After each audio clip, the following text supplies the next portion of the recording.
Welcome, everyone. We're going to go ahead and get started.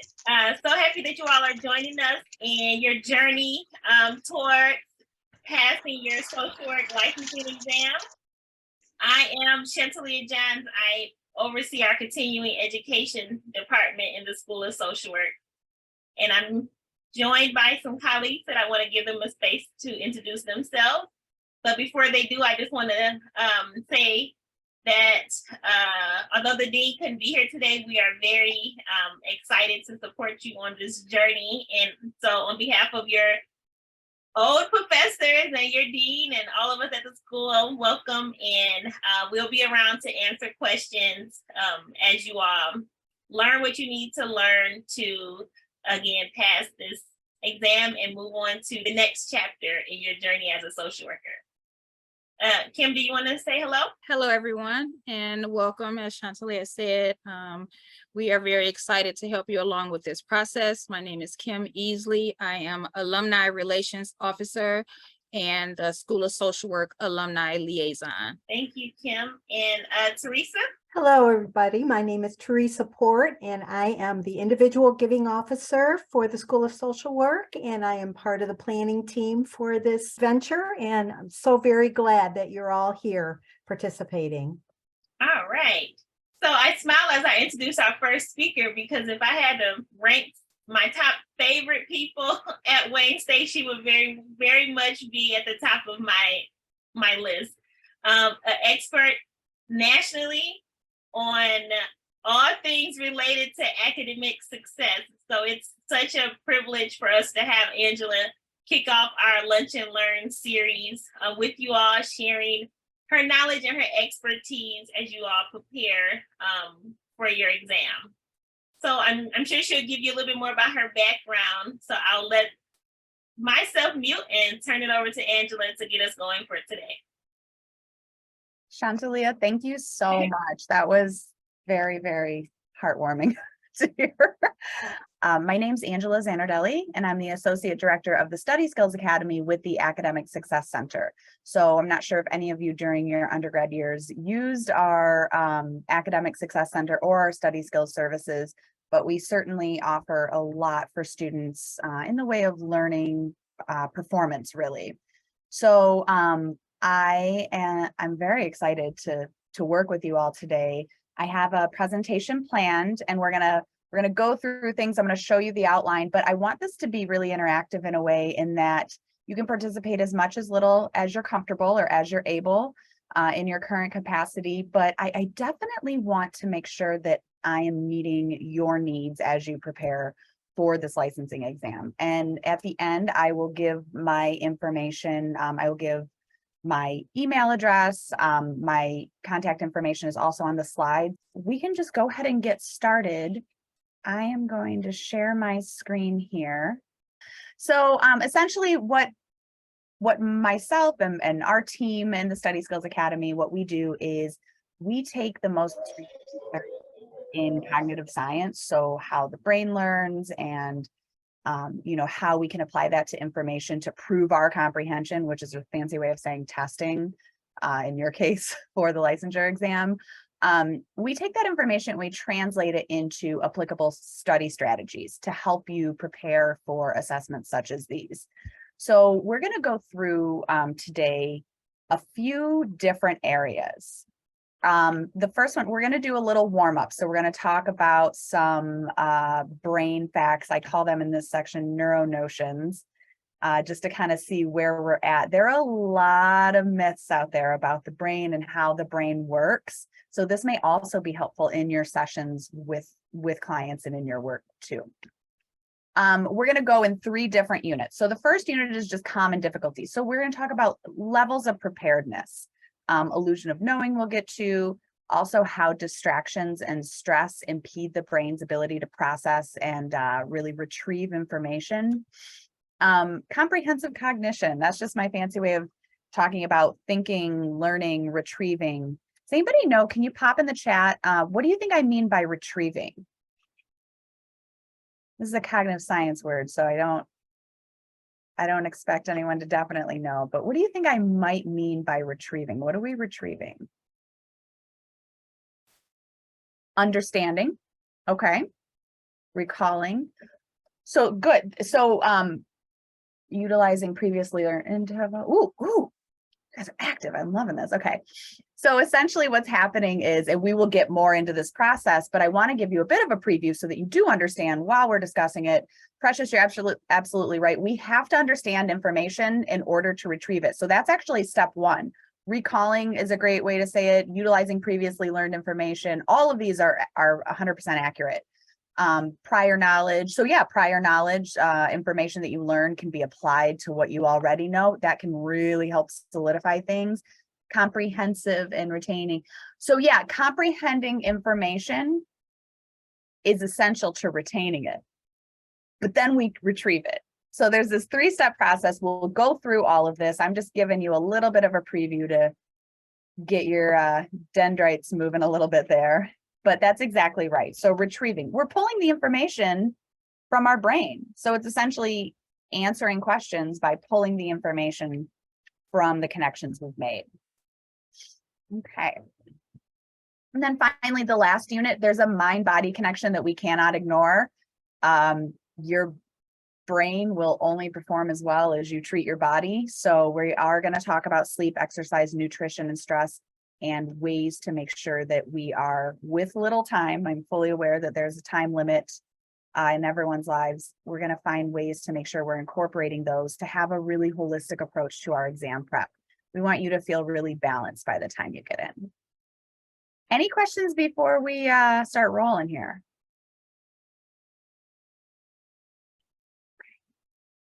Oh, wait, I forgot. There's another part. Holy smokes.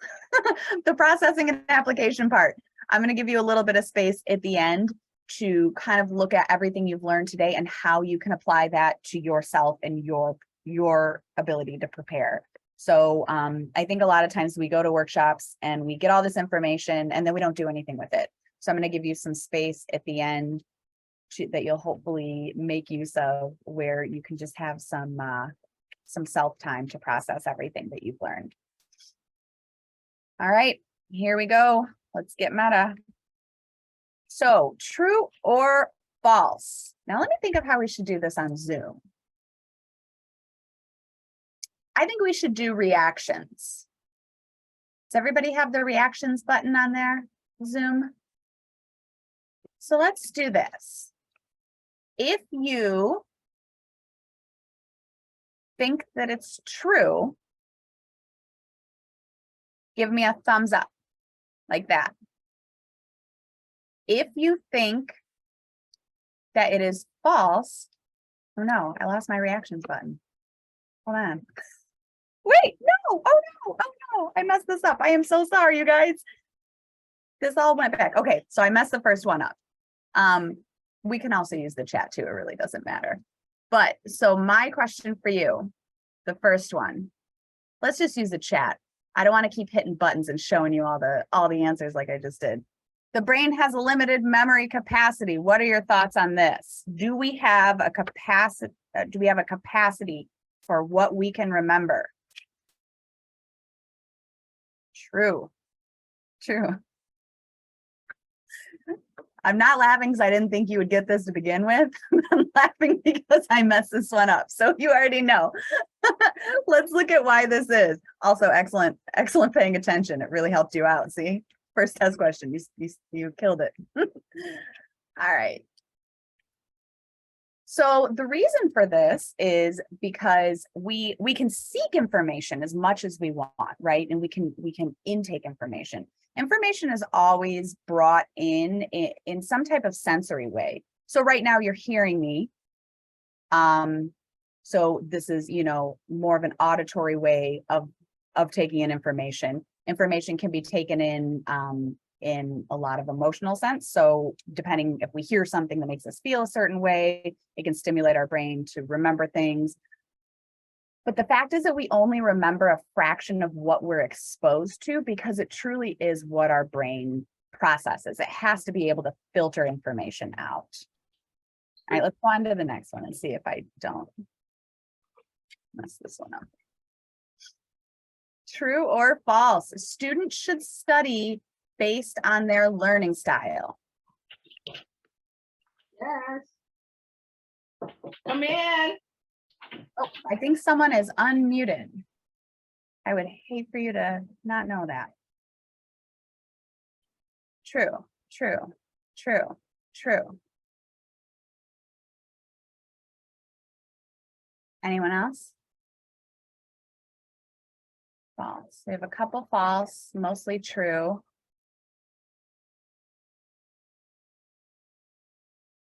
I can imagine right now, I've worked with Chantalia for a long time. I can imagine right now she is just like, oh my gosh, I hope she doesn't use all her time on this one. She knows how I feel about this. All right.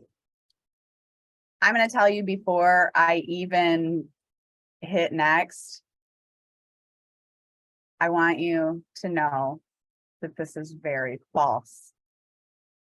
Learning styles have been debunked for over 2 decades, but not everyone is aware of this. So unfortunately, they are still taught, even at the collegiate level, which terrifies me. If we look at the learning styles theory overall, so this is a theory that came out in like the 60s, so many moons ago. It was an excellent theory at the time, but we now know how the mechanisms of the brain process and store information and retrieve it, of course, right? If we say that we have a certain learning style, that implies that we can only process information in that way, right? And it really limits us. So I used to have students come to me and say, oh, you know, I'm a kinesthetic learner, so I can only learn while I'm riding a bike. I don't know, I made that up, but like something ridiculous where you cannot process information unless you're in that certain state. You can have a preferred study style where maybe you like to rewrite your notes in your own words or something like that, but there is no such thing as a set learning style. It's actually very limiting. This does not account for students though who identify as neurodiverse and have certain styles of intaking information. So that's kind of an aside for you to know, but learning styles have been debunked. Are you all surprised by that? Every time I tell people they're surprised, I kind of want to make it like a public service announcement. Yeah. Yeah. It doesn't mean that if there's a way that you're studying for you that happens to be a subset of a certain learning style you shouldn't do. It just means that you cannot assume that you will only learn in a certain way. It's really limiting. And I really wish K through 12 would stop it. Because then students come here and think they can't learn in certain ways. When alas, they can. All right, let's keep rolling here. Last one, we only use 10% of our brain. This is another neuromyth. So essentially what happens is we hear often that we only use 10% of our brains. Sometimes you might. We use the entire brain unless there's a situation where there's a part of the brain that is low functioning, and that could be from, traumatic head injury, from a variety of things. But we use all of the brain, it's just not at the same time. This is very similar to the neuromyth. Have you all heard the myth of like, oh, I'm left-brained or right-brained, I'm more creative, or I'm more mathy or scientific or whatever? That's also a myth. Yeah, that's also a myth. There is no, we don't have like an art side and a math side. Our brain's hemispheres and our entire brain. So in this example, it's used in various parts in both hemispheres, just not all at the same time. So you may see on an fMRI, which is a functional MRI, you may see the brain light up in different areas depending on the tasks. So thank you all for being so open to playing along with this. Do you have any questions about any of these before we move on? I promise I'm going to give you content that you can apply to your exam next. I just want you to start thinking about the brain. Okay. So just to give you an idea, one of the most important considerations is how we manage our own learning. So with that, oh, there is a question. Will you be sending the recording in PowerPoint? Yeah, Shantalia agreed to that. Thank you. John Donlowski, he is kind of the, I would call him like the godfather of the learning lab. So, you know, understanding what habits students can use that help learning and what habits students are using that may impede learning. He's from Duke University, has some great research. I may or may not have stalked him at a conference once. I was really glad I did. I got some good questions answered. But he is kind of the godfather of a lot of the information that I'm going to give you that is the takeaways for how you should prepare. All right, I would like to do some random breakout rooms pretty quickly, and I want you to discuss a specific, what ineffective study habits did you use in your undergrad years? And I just want you to think about, while you were in college, what is a study habit that you did and you know it was not working, but maybe you kept doing it? Could be anything, could be reading in front of the television or texting while in lecture or anything. All right, everybody's back. Very quickly, either unmute yourself or toss in the chat. What is one thing that at least you have in common in your group? This is Tina LaShawn, and one other young lady we both agreed that just being at home, I'm assuming like distracted, we found ourselves at the library, like the environment you're in. So I was just saying, like, if I'm at home, easily distracted, you would, you know, just think about other stuff that you need to be done instead of focusing on what's in the forefront. So I would find myself at the library more. Absolutely. I think that's a really important observation. A lot of times, we just keep doing things in environments that aren't working because it's convenient, and then we end up wasting so much time. I do want to acknowledge not everyone has the privilege to move, you know, if they have little kids at home and they can't just get up and leave, I understand that. But it can be really, really tricky to study and learn and function in environments that are distracting. Thank you, Tina LaShawn. I am seeing in the chat, environment, absolutely. Large study groups. I cannot do study groups at all. If you know you can't do study groups, I'm just saying, don't do study groups. Highlighting and listening to music. Highlighting, absolutely. We're going to talk a little bit about highlighting. Music, I will say, is okay if it does not invoke some type of emotional response, right? So you don't want to be listening to music where you're hearing the words and you're like, oh my gosh, that reminds me of how mad I still am about my last breakup, or whatever it is. You either need to listen to music that does not have words, or what I like to do is I like to listen to the type of music that I like to listen to, but in different language. I don't know what they're saying. I don't know what their issue is. I can't relate, but I'm enjoying it. I like the ambiance. So that's something to consider. Overthinking. Yes. Flashcards, keeping them organized. Yeah, and making them correctly. Are your flashcards even done correctly? We'll talk about that too. Flashcards, yeah. Flashcards can be done well if they're applicable. So it shouldn't have like a term on the front and a definition on the back, because what does that mean? That's someone else's words. Can you explain it in your own words? Can you create some type of multiple choice question based on it? That's more active. Overstudying for a long time, quality versus quantity, 100%. One of the first assessment questions that I have for students that I teach in Learning with the Brain and Mind course at Wayne State is I ask them, which is more effective, time spent studying or the methods used to study? And it's really interesting, the kind of dichotomy of their responses there. All right, I want to give you all this important information. So let's move forward. If I can't, when I share my screen, if I'm having a hard time seeing you all and you need something explained in a different way, or you have a question, you can always unmute yourself too. I really want this to be as interactive as possible. Okay.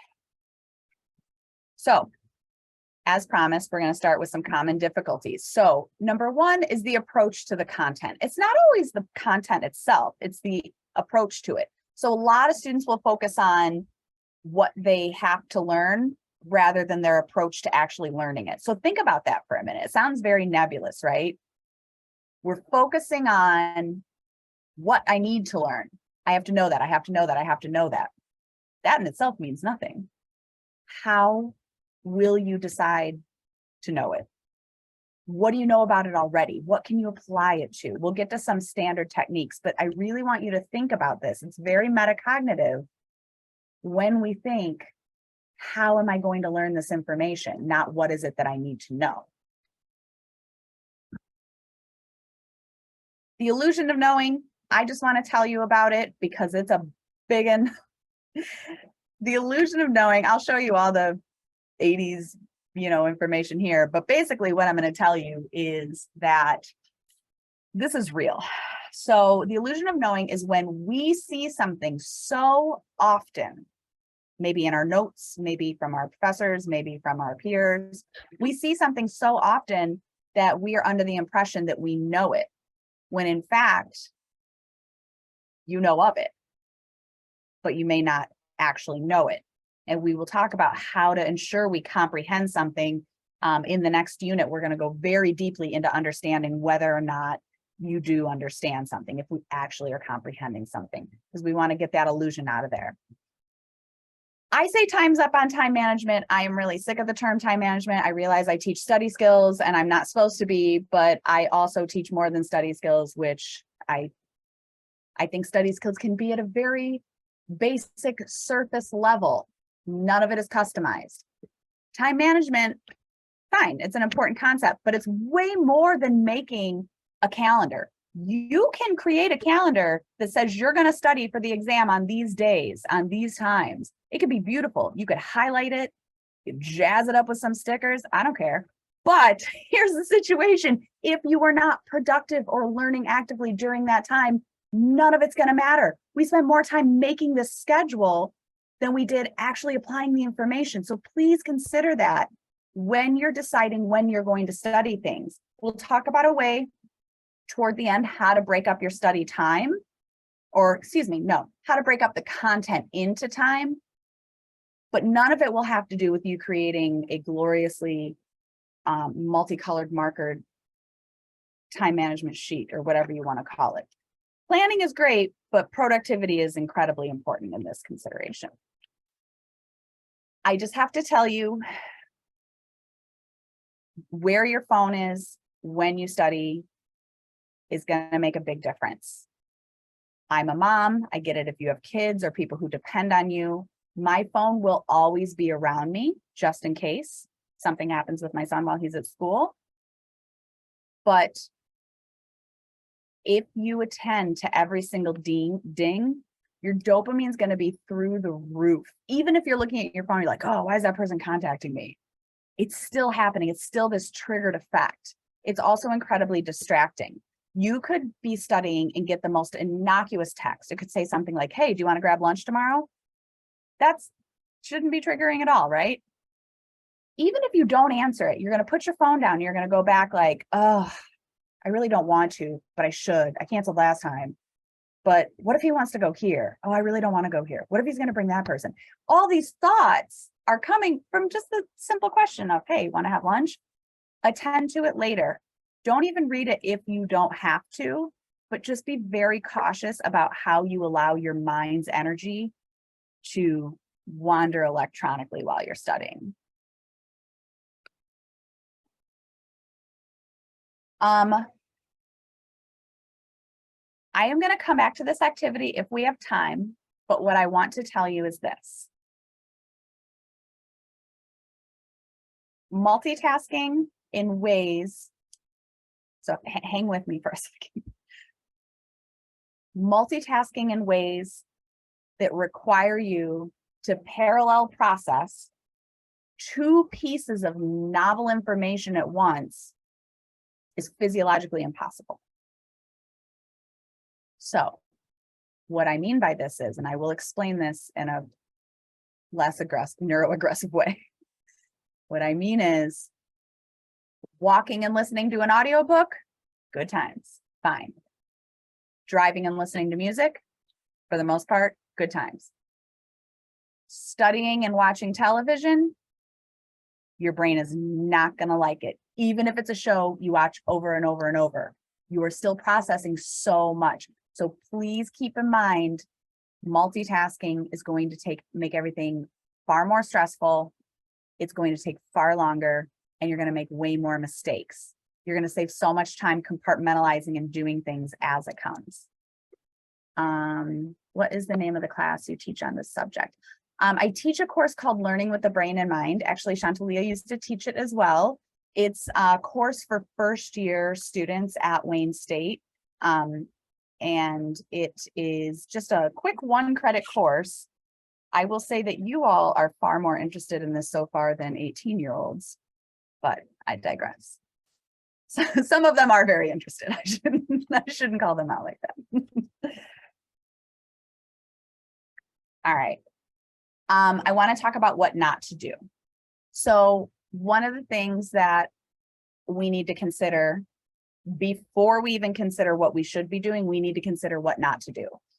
I know you're reading this going, crap, I do all of these. Just stay with me on this. Going over your notes. Why might I say that? Somebody unmute yourself and tell me what problem do I have with you going over your notes? Could possibly be wrong. Like overthinking, second Maybe guess we're- yourself. Say that again, Tina LaShawn. Overthinking or second guessing. Second guessing possibly. Okay. It's a good consideration.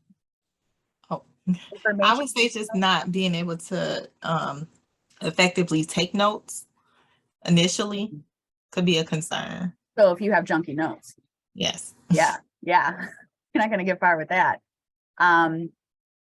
Bill Quee, I hope I'm saying that correctly. My apologies if I'm not. Says information overload. What else? Look at the way I've worded this. Going over your notes. What is my issue? Why am I being so picky with this?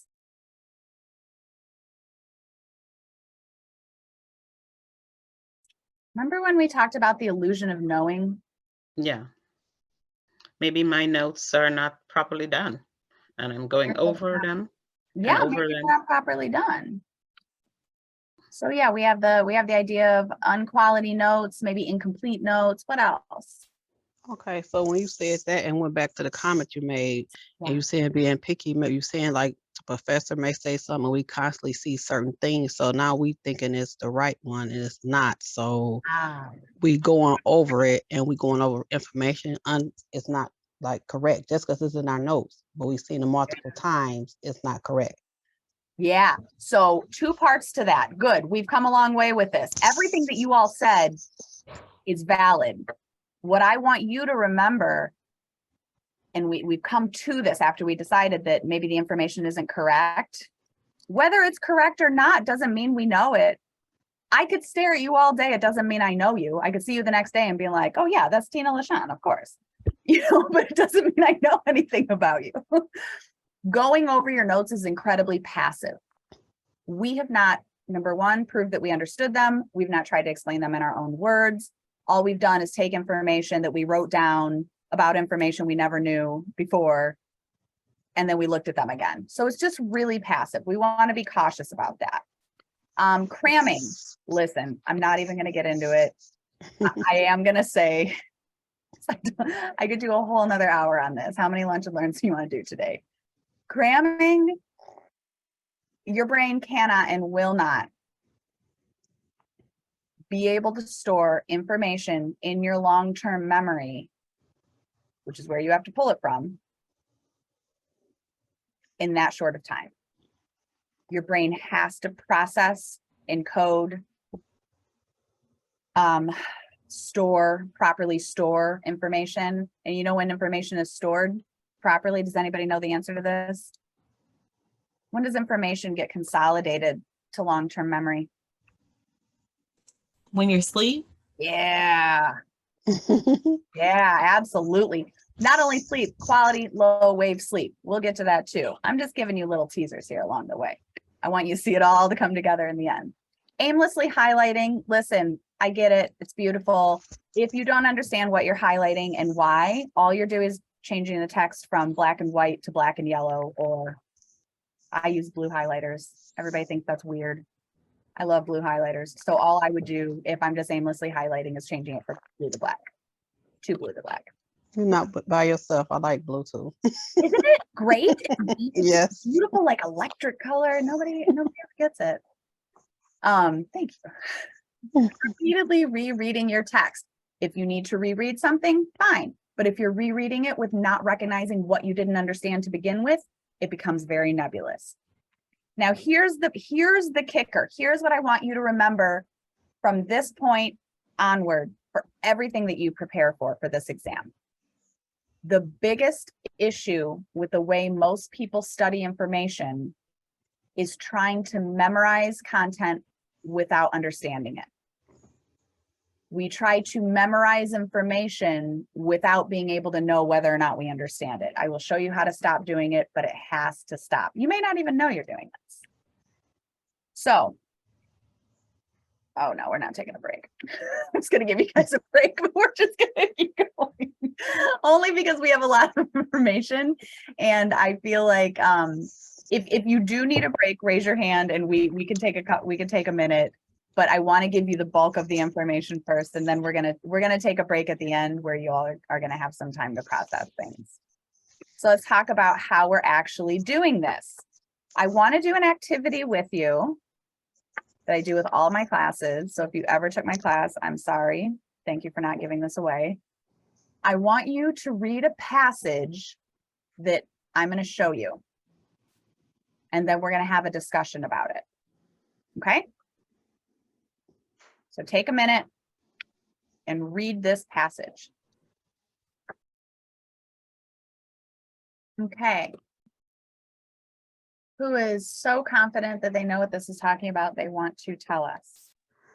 Okay, this is Tina LaShawn. I don't know how confident I am, but I'm just gonna put myself out there because we're all learning together. Yeah. But what I'm getting out of that is some person, I don't know the name, but they put in quality over quality. So from reading this and my comprehension is some people be so stuck on getting it like done right that they'll run out of time. Mm. So it's like, I guess it's like quantity over quality. You rather be late on the assignment or get it sufficient or be sufficient and be late, if that makes sense.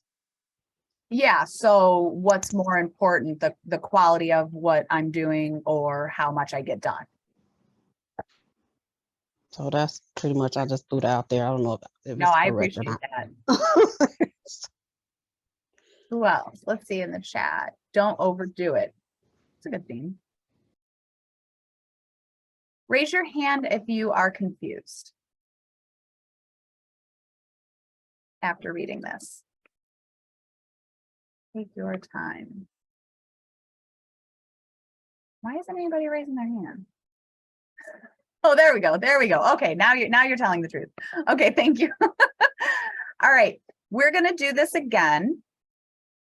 And I'm gonna set it up a little differently this time. So we're gonna have a different subheading.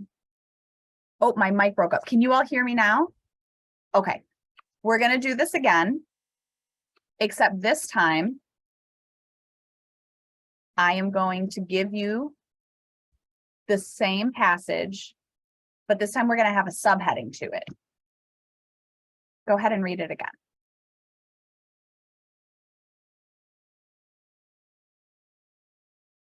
Oh my gosh, that's the first thing I thought about. Is it really? Laundry, yes. That's so funny. And I said, okay, so if I have to go anywhere else, I'm going to take my comforters. And then I said, oh no, it can't be that. That's awesome. All right. How much easier was that? The word piles Yeah. got me. Gave it away. Way easier. So essentially what's happening here is context. We were lacking context. A lot of times we try to learn information, we have no idea what we're applying it to, right? It can be very simple. Not skipping that title page, maybe reading the summary of something, maybe reading the questions about it before reading the passage. Just keeping in mind that the brain has to have context, or else we're like, Oh, they're talking about overdoing it. No, they're talking about laundry. No, they're talking about quality versus quantity. You could have those thoughts all day when in reality, it's just washing laundry, right? Very simple. I was able to associate the words to the title, which made everything easier to process. Absolutely, yes. This is a simple example, but this can be applied in our textbooks, in our notes, in additional resources that we're using to study. So do keep that in mind. So again, we did just discuss this, but learning cannot occur without context. It just absolutely can't. The brain has to have something to apply it to. If I just started tossing out all of these tips to you, you'd be like, that's great information, but what does this have to do with? But you know why you're here. You're here to talk about the science of learning and how it can help you ace that exam. So you're able to apply it to what you're doing. The brain cannot learn without context. So here's the formula that you need to know. This is kind of this is the big part, to me at least. This goes in steps. In order to be able to retrieve information on the exam, you first have to test your comprehension. And we'll talk about how to do this in a minute, okay? Test your comprehension. Do I even understand it? Is this the illusion of knowing? Do I understand it? Then you need to do short, frequent reviews. I'll talk to you about that as well. So I'm going to tell you how to do both of these things in order to get where you want to go, easy to retrieve material. The material is easy to retrieve. That means it's easy to bring to mind. That means that when you're looking at a multiple choice exam, it is not you being overwhelmed because you don't know the answer. The answer is going to pop into your head before you even look at the choices. So in order to do this, we need to do several different things. So you'll see I have here 3 arrows pointing to test comprehension. That means these methods, remember John Dunlowski, talked him at the conference.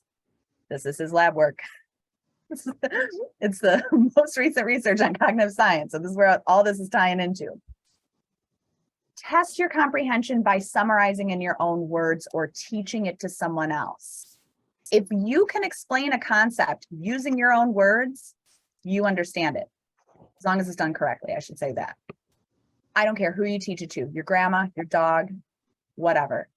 Teach it to someone else. Sometimes I have students submit, they submit these projects where they're teaching a concept from their biochem class to their stuffed animals. It is adorable. And it's also really helpful because then they know they understand it, right? If you can explain it to someone else, you truly understand it. If I didn't know what I was talking about, I'd be reading off the slide, hoping you all didn't ask any questions and tearing through this. So keep that in mind. Can you stop and explain it to someone else? Concrete examples is another big one, especially in social work, right? Can you think of an example in the field where you have seen this, you have heard of this, this may apply? Concrete examples. So that is testing your comprehension. The short, frequent review part. Now remember, once you understand something, the brain feels really good about it.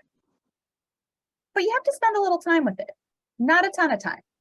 Something called spaced practice, also called distributed practice, which just means please don't cram. Once you understand something, it might take 20 minutes a day, 3 days a week to keep that concept intact and easy to retrieve.